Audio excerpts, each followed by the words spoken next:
Kalau SDM itu lebih memanusiakan lah gitu ya. Manusia, orang, individu itu lebih dimanusiakan gitu. Jadi bukan sekedar kita membayar dia untuk bekerja di tempat saya, tetapi menganggap mereka adalah aset yang harus dijaga. Harus dijaga gitu. Assalamualaikum warahmatullahi wabarakatuh. Apa kabar pemirsa? Mudah-mudahan kita selalu dalam keadaan sehat walafiat ya. Amin. Jumpa kembali kita di acara podcast Yayasan Darul Hikmah.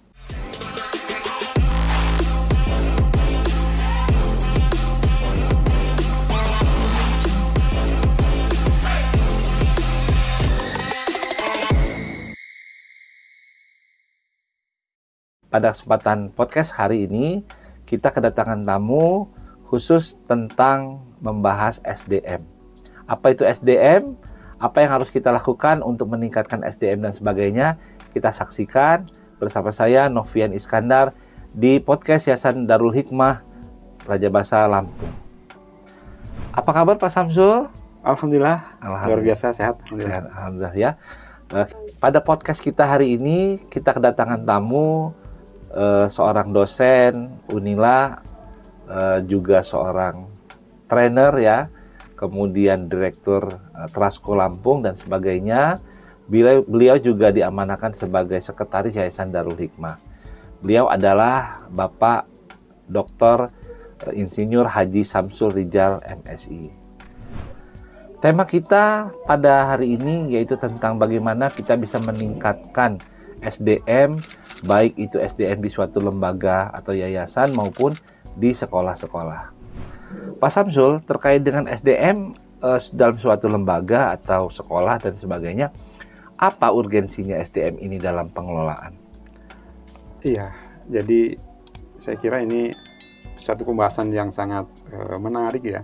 SDM itu bagi sebuah institusi, apalagi sebuah perusahaan itu dinilai sebagai aset ya, bukan hanya sebagai sosok orang yang dipekerjakan di sebuah perusahaan, di sebuah institusi, di sebuah lembaga termasuk yayasan, tapi mereka ini adalah aset gitu. Karena aset tentu sangat penting bagaimana mengelolanya gitu ya, sehingga mereka bisa menjadi sumber daya yang bermanfaat, berguna untuk mencapai visi, misi dan tujuan-tujuan serta target-target yang menjadi sasaran bagi perusahaan atau institusi tersebut gitu. Maka berbicara tentang SDM, saya kira ini satu hal yang sangat menarik dan penting untuk kita bahas. Berarti memang SDM ini merupakan sesuatu hal yang sangat urgen ya dalam suatu lembaga ataupun yayasan atau sekolah dalam konteks kita di dunia pendidikan ya Pak ya. Jadi kadang-kadang kan dalam suatu perusahaan atau lembaga ini tidak atau kurang memperhatikan SDM ya, hanya memperhatikan bagaimana ketika rekrutmen pegawai itu, kemudian pengelolaan SDM-nya mengalir alami, tidak kita upayakan bagaimana meningkatkan SDM yang sudah kita miliki. Karena perkembangan zaman kan terus berjalan seperti itu. Nah, jadi memang urgen ya Pak ya intinya dalam suatu lembaga tentang SDM ini. Nah, sementara SDM itu meliputi apa saja Pak? Atau siapa saja SDM itu? Ya, SDM itu semua individu ya yang terlibat di dalam sebuah dalam pengelolaan perusahaan atau institusi apapun lah, bukan cuma perusahaan ya, institusi baik lembaga formal maupun bahkan lembaga non formal pun seperti organisasi-organisasi yang kecil gitu. Ketika di dalamnya ada manusia, ada orang, ada individu yang terlibat di dalam proses proses produksi, proses pokoknya segala sesuatu yang dijalankan oleh individu dalam rangka mencapai tujuan target dari institusi tersebut, mereka adalah disebut SDM ya. Mereka sumber daya manusia, baik dari mulai pimpinan sampai kepada level di bawah, itu adalah semuanya adalah SDM dan semuanya adalah aset itu. Jadi yang dimaksud dengan SDM dalam suatu lembaga ini adalah semua ya Pak ya, betul. Semua manusia. Kadang-kadang kita juga kan semua orang yang terlibat di dalam perusahaan. Kadang-kadang kan kita hanya memperhatikan orang-orang tertentu atau jabatan-jabatan tertentu sehingga posisi yang lainnya terkadang terabaikan gitu. Terabaikan, tidak dikelola dengan baik gitu ya. Nah, terkait dengan itu juga terkadang dalam suatu lembaga atau yayasan Pak ada istilah personalia, ada juga istilahnya SDM ya. Ini ada perbedaan? Iya, betul. Jadi kalau personalia itu lebih menitik beratkan pada individu yang direkrut dan dipekerjakan di institusi tersebut ya. Jadi hanya membahas atau lingkupnya adalah seseorang yang memang katakanlah dibayar untuk bekerja di situ. Menempati suatu posisi tertentu. Iya. Jadi dia hanya direkrut untuk menempati kebutuhan pegawai. Betul. Itu personalia. Sedangkan SDM itu bukan hanya itu. SDM juga ada ya, juga tentu dari mulai merekrut ya, kemudian membinanya, meningkatkan kemampuannya, ya, mendidiknya, ya, mengembangkan ya kompetensinya dan menempatkannya pada tempat-tempat yang sesuai. Lalu juga bagaimana cara kita untuk mempertahankannya gitu ya, mengelolanya sehingga SDM ini menjadi aset yang sangat berharga bagi institusi tersebut gitu. Jadi istilahnya tuh kalau SDM itu lebih memanusiakan lah gitu ya. Manusia, orang, individu itu lebih dimanusiakan gitu. Jadi bukan sekedar kita membayar dia untuk bekerja di tempat saya, tetapi menganggap mereka adalah aset yang harus dijaga gitu ya. Pelihara, ditingkatkan gitu.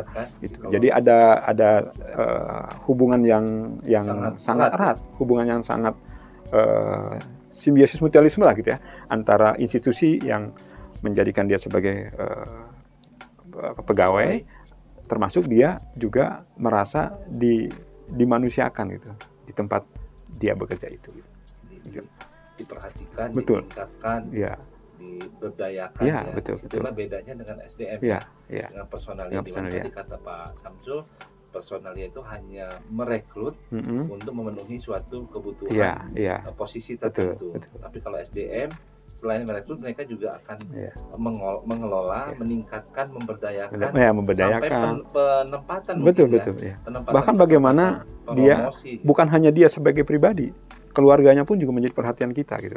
Kenapa? Karena bagi sebuah institusi nggak mungkin seseorang itu bisa bekerja optimal ketika di keluarganya ada masalah gitu ya.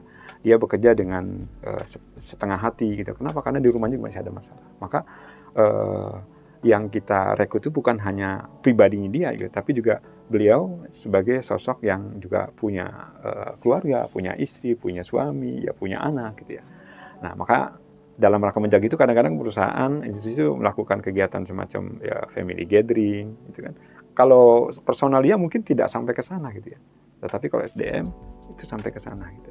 Ya, begitu. Jadi ternyata ketika kita mempelajari bagaimana SDM ke SDM-an dalam suatu lembaga atau institusi, ini ternyata sangat besar ya Pak ya, sangat besar dan ternyata banyak ya, banyak yang harus dilakukan dalam menjaga aset-aset tadi seperti makanya hal ini aset manusia ya. Betul.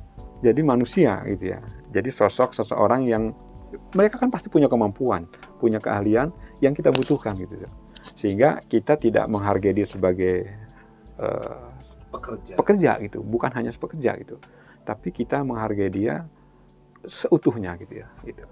Sehingga bahkan dimotivasi, diajak, dibekali, difasilitasi untuk meningkatkan potensi. Ya, gitu. Jangan-jangan ada potensi lain yang memang belum tergali. Bahkan perusahaan-perusahaan besar itu dia harus mengeluarkan dana yang cukup besar untuk menjaga aset ini gitu ya.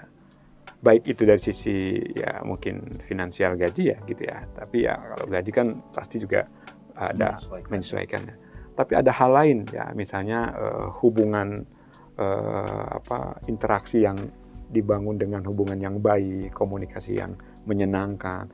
Tapi kalau personal itu mungkin hubungannya atasan bawahan misalnya gitu ya. Saya yang punya perusahaan, Anda sebagai pegawai gitu ya.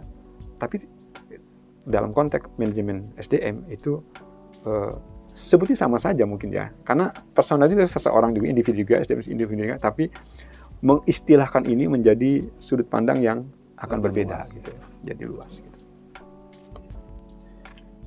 Tadi disampaikan bagaimana bisa mengelola bahasa Inggrisnya memanage ya. atau istilahnya manajemen, Iya. manajemen SDM. Betul. Nah, terkait dengan itu, jadi perlu ya Pak ya kita memanage ya, Betul. kita mengelola SDM ini. Nah, gimana guna dari manajemen Iya. SDM ini? Oke. Manajemen itu kan satu keterampilan yang harus dimiliki dan harus dilakukan ya dalam mengelola sebuah institusi, termasuk ya memanage SDM gitu. Memanage itu artinya kan dalam bahasa kita kan mengelola ya gitu ya, bagaimana mengelola yang baik gitu. Nah, karena kita menyadari bahwa SDM itu adalah sebuah aset gitu ya, maka tentu kita tidak bisa sembarangan gitu ya merekrut gitu. Maka mengelola itu mulai dari merekrut Pak. Ya, merekrut. Dari awal Betul. Itu sudah sesuatu Betul. Modal awal. Betul. Ya. Dan bagian, tapi sebenarnya merekrut itu bukan langkah awal. Nah, langkah awalnya adalah yang baik. Sebuah institusi itu memiliki rencana strategi, memiliki visi misi, ya, memiliki aturan main yang jelas gitu ya. Dan kemudian melakukan analisis tentang SDM, analisis kebutuhan SDM. Analisis kebutuhan SDM kan berdasarkan visi misinya, berdasarkan rencana strategisnya. Ya, contoh lah di yayasan kita misalnya mau mendirikan sekolah baru, unit baru misalnya. Nah, mendirikan unit baru ini mau kapan gitu? Tahun ini, tahun depan, 5 tahun yang akan datang, sekolahnya apa dan sebagainya gitu kan harus ada analisisnya kan. Nah, begitu kita sudah memiliki rencana strategis itu, rencana jangka panjang atau jangka menengah atau bahkan jangka pendek gitu, maka ketika kita berbicara tentang SDM, kebutuhan SDM yang seperti apa yang kita akan gunakan ya untuk menjalankan unit tadi. Nah, jadi dari situ Pak, nah kita melakukan proses yang disebut dengan analisis kebutuhan, analisis SDM.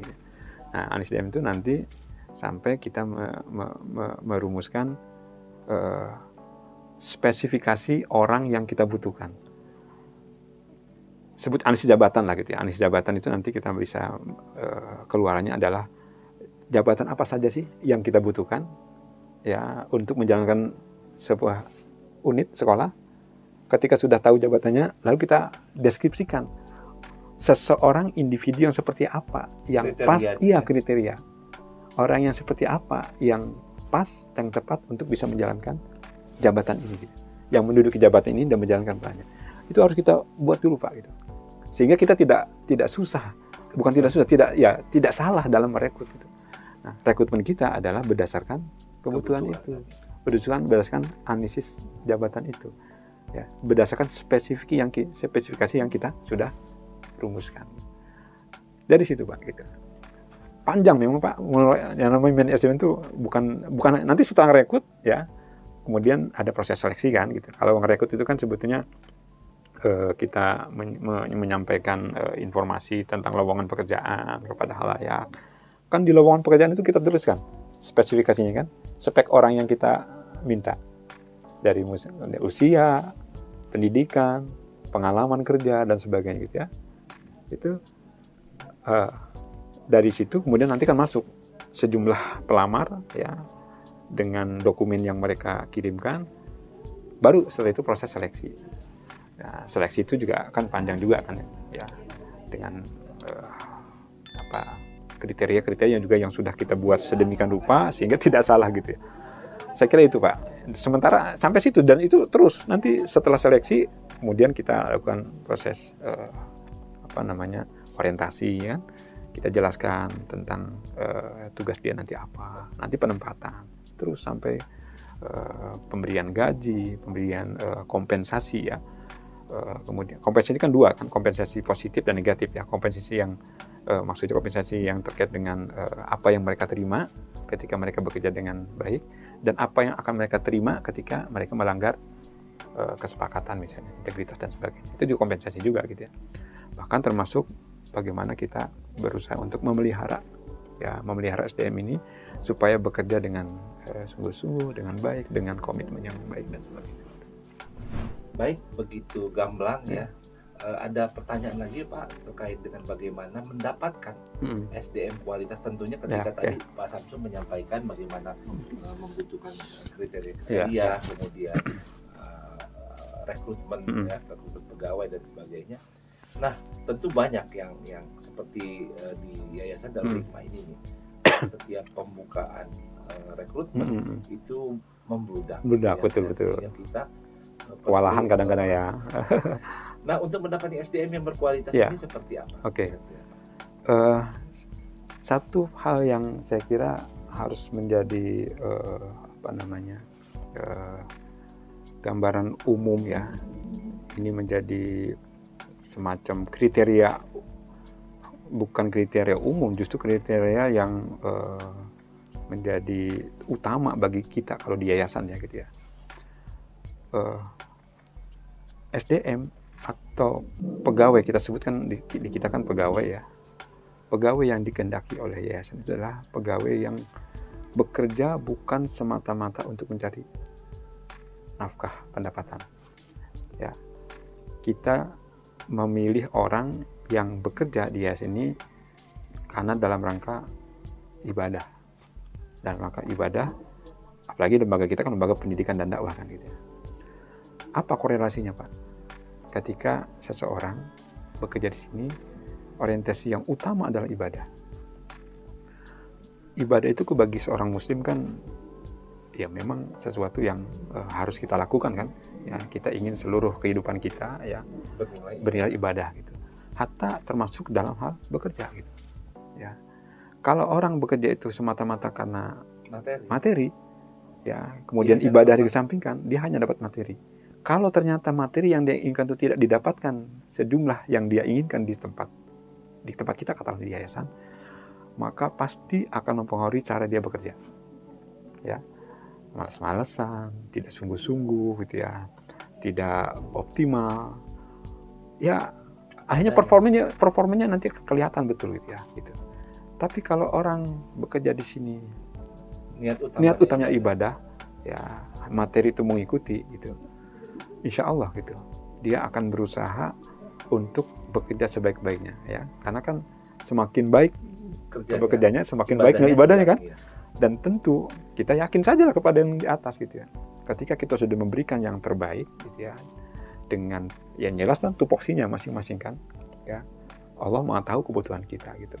Kalaupun tidak diberikan oleh Allah melalui yayasan kita ya, karena misalnya kita belum bisa memberikan yang terbaik dari sisi finansial ya, kelebihan yang kita berikan itu ya, yang pegawai berikan itu ke institusinya, itu akan dibalas oleh Tuhan, oleh Allah ya, min haitsu la yahtasib kan, dari arah-arah yang tidak disangka-sangka, dalam bentuk yang mungkin bukan hanya materi ya, sehat, keluarga, kebahagiaan dan sebagainya. Itu pertama. Nah, itu yang kita cari Pak.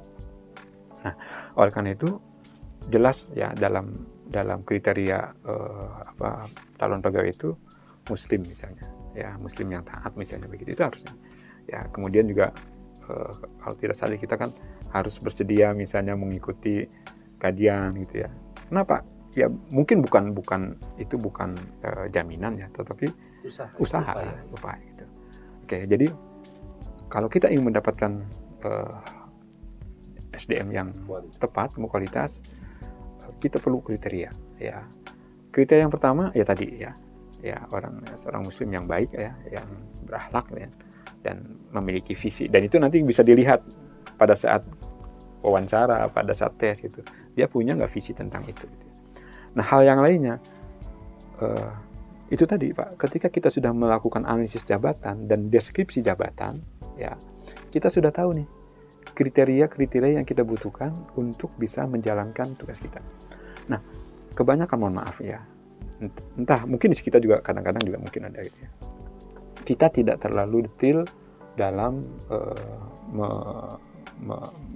mendeskripsikan kebutuhan orang yang akan kita rekrut, atau kebutuhan orang yang akan bekerja di tempat kita gitu ya.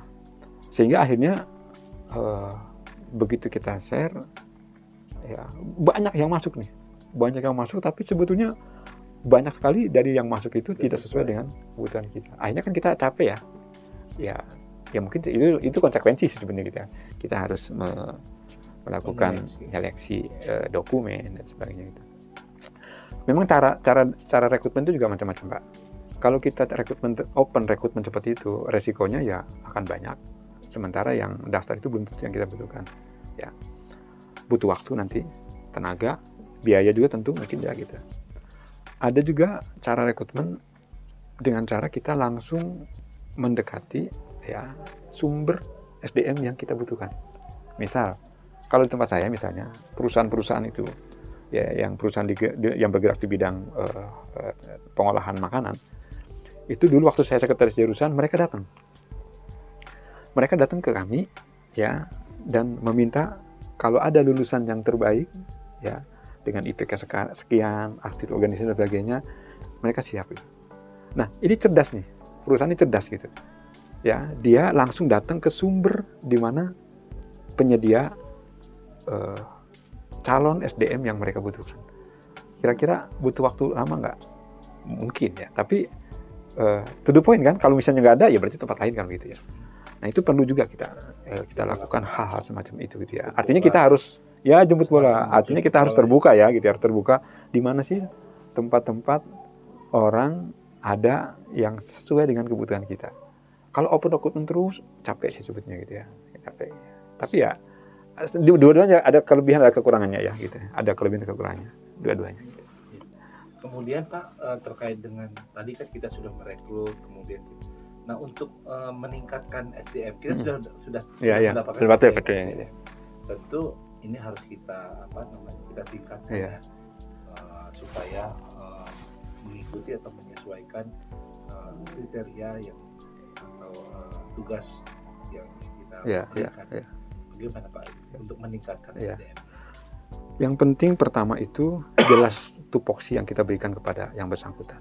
Ya, tupoksi itu kan ada yang tupoksi standar, ya standar minimal yang harus dia lakukan untuk bisa menjalankan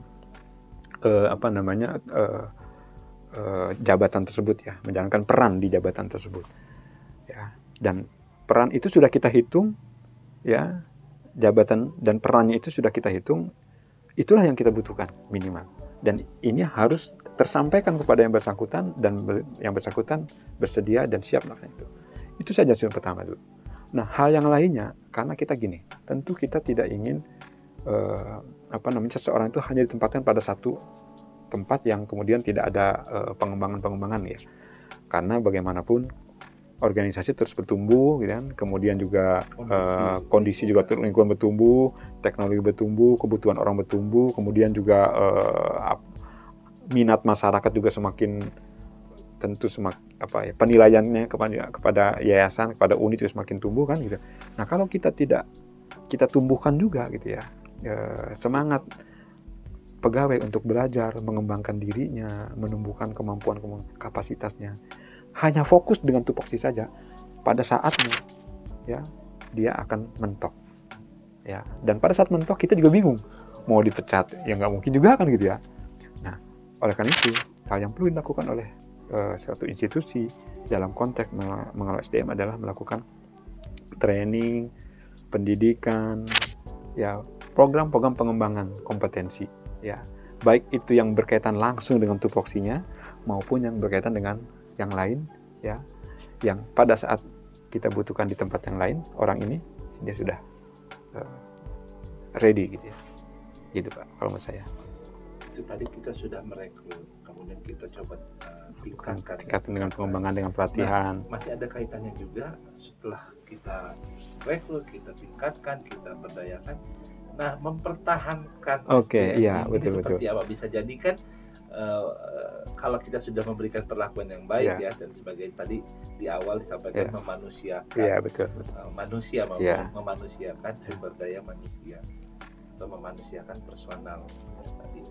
Nah supaya dia tetap mempertahankan seperti apa kira-kira yang dilakukan oleh kita supaya pegawainya tidak mungkin keluar ya. Berbicara tentang bagaimana upaya kita mempertahankan SDM ya supaya tidak keluar ya, tidak resign gitu ya dari tempat kita gitu ya. Ini berkaitan dengan beberapa hal ya. Pertama gini, tentu ketika kita berusaha mempertahankan, kita menilai aset SDM ini ada seseorang yang dinilai bagus ya performa kerjanya, sehingga kita pertahankan kan. So kalau tidak bagus kan ngapain kita pertahankan kan gitu ya. Justru kita mungkin lebih baik rekrut yang baru ya, yang masih bisa kita tingkatkan. Tapi dalam konteks ini tentu kalau kita berbicara tentang mempertahankan, artinya orang ini adalah orang yang sangat bernilai bagi kita, aset gitu. Nah, banyak hal saya kira yang perlu kita lakukan. Pertama, supaya SDM ini betah, ya kan, supaya tidak resign kan betah kan sebenarnya kan, betah ada di tempat kita. Ya, pertama berkaitan dengan lingkungan, ya, ciptakan lingkungan kerja yang kondusif, ya. Maka budaya kerja seperti yang kita lakukan, budaya sinergi, itu kan dalam rangka membangun suasana yang kekeluargaan, suasana yang kondusif, komunikasi yang baik, menghargai orang lain sebagai orang yang juga pasti punya kelemahan tapi pasti punya kelebihan gitu ya. Jadi saling mengisi, ini kan sesuatu budaya yang perlu kita tingkatkan, sehingga siapapun orang merasa diwongke ya, merasa dihargai keberadaannya gitu. Dia punya kelemahan tapi orang tidak menjudge dia sebagai orang yang lemah gitu ya. Ya, karena bisa ini dengan ya pasti kelebihan yang lain bisa dia lakukan kan begitu ya. Itu lingkungan kondusif. Nah, lingkungan yang kondusif ini tentu dibangun dengan ya salah satunya membangun komunikasi yang interaktif, yang baik gitu. Nah, kegiatan-kegiatan seperti apa yang kita lakukan, ada majelis pagi gitu ya. Kemudian ada ya sesekali makan bersama, rekreasi, itu penting ya. Tapi juga tidak kalah pentingnya adalah setiap orang ya. Ini saya punya sesuatu yang saya kira penting ya dalam membangun komunikasi, membangun suasana kondusif. Kita itu pasti dalam diri kita itu punya perasaan menerima dan perasaan menolak ya. Artinya menerima tuh terhadap lingkungan yang tidak dia sukai, ya. Menolak itu ya menolak lingkungan yang tidak sukai, ya. Baik itu lingkungan yang konteksnya adalah interpersonal seseorang ataupun kaitannya dengan lingkungan fisik, ya. Nah, jadi kita itu harus memiliki saya sebut wilayah penerimaan yang luas dan penolakan yang sempit, ya. Ketika kita punya dada kita, perasaan kita, hati kita memiliki wilayah penerimaan yang luas, maka otomatis dia memiliki wilayah penolakan yang sempit. Artinya apa? Orang yang memiliki daerah atau wilayah penerimaan yang luas itu orang yang sabar, ya, empati, ya, kemudian tidak mudah tersinggung, tidak mudah marah, gitu ya. Tidak negatif thinking dengan orang, ya, selalu memandang sesuatu sisi yang positif. Sedangkan orang yang memiliki daerah penolakan yang luas gitu ya, itu dikit-dikit tersinggung, marah gitu ya, nggak terima sesuatu dilihat dari sisi yang negatif gitu ya. Itu orang yang memiliki wilayah penolakan yang luas. Nah, dalam berkomunikasi, dalam berinteraksi sosial di tempat kerja, itu kita harus memiliki itu. Kita harus berusaha lapang dada lah ya, salam atau saudara, lapang dada gitu ya. Nah, sedangkan kita menganggap orang lain itu harus menganggap orang lain memiliki daerah penolakan yang luas atau penerimaan yang luas, Pak, menurut Bapak. Penolakan yang luas, sehingga apa? Kita akan menjaga lisan kita, cara kita berbicara, cara kita bersikap dan sebagainya itu dijaga hati-hati supaya tidak tersinggung gitu. Orang pun juga harus begitu. Orang lain juga harus begitu. Ini harus kita budayakan ini gitu. Sehingga yang terjalin tuh hubungan yang harmonis gitu. Nah itu. Yang kedua, tidak bisa dipungkiri bahwa seseorang itu betah kalau tercukupi ya secara ekonomi ya, tercukupi secara ekonomi.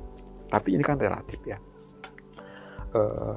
Karena kenapa relatif? Kan berkaitan dengan kebutuhan itu kan tidak pernah berhenti kan, pasti bertumbuh. Sementara kemampuan institusi juga tidak pernah ajeg gitu ya. Kadang-kadang naik, kadang-kadang turun kan begitu. Kalau itu kan ya dibangun dengan tadi, makanya saya sebut orang bekerja di tempat kita itu bukan semata-mata finansial, tapi harus ada semangat ibadah dan dakwah gitu ya.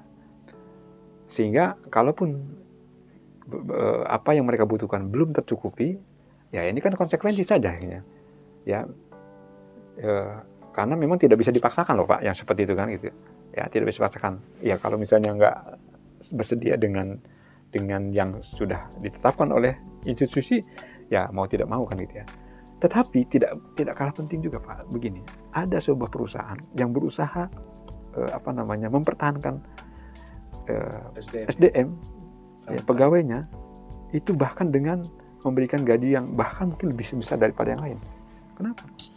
Karena saya misalnya sebagai pemilik merasa, misalnya Bapak sebagai pegawai yang mau resign, saya pertahankan. Kenapa? Karena saya tahu Bapak punya kemampuan yang tidak ada di tempat lain, yang tidak ada di orang lain di tempat saya gitu. Ya. Nah tentu kan jarang seperti ini ya. Oleh karena itu ya, kalau kita ingin dihargai lebih dari orang lain, dari perusahaan tempat kita bekerja, dari institusi tempat bekerja, ya kita harus tingkatkan diri kita dong. Gitu. Yakin lah gitu. Kalau kita bagus, kita akan dipertahankan. Kalaupun kita punya bargaining posisi yang bagus gitu ya, gitu. Ya meskipun juga tentu ada batasannya ya, ada batasannya. Gitu. Bisa saja seseorang itu digaji besar melebihi yang lain karena punya keahlian yang tidak dimiliki oleh yang lain dan kita butuh itu. Ya bisa saja kan satu-satu begitu. Tapi kalau kita rata-rata saja ya standar gitu ya. Memang capek sih kita mengelola SDM yang keluar masuk gitu ya. Tapi itu udah sebuah konsekuensi lah gitu ya. Gitu. Saya kira itu.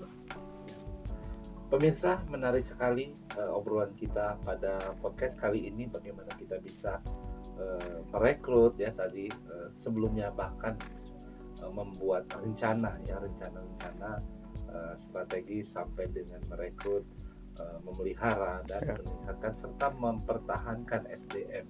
Ini tugas kita di lembaga atau di instansi, bagaimana kita bisa mengelola SDM ini dengan baik, karena tadi disampaikan bahwa mengelola SDM atau manajemen SDM adalah suatu aset yang luar biasa dalam menjalankan suatu roda perusahaan atau lembaga institusi. Demikian podcast kita kali ini. Sekali lagi terima kasih Pak Samsul atas waktunya. Ya. Mudah-mudahan lain waktu kita bisa bertemu kembali. Dan pemirsa, sampai jumpa di edisi podcast berikutnya. Assalamualaikum warahmatullahi wabarakatuh. Waalaikumsalam warahmatullahi wabarakatuh. Terima kasih Pak.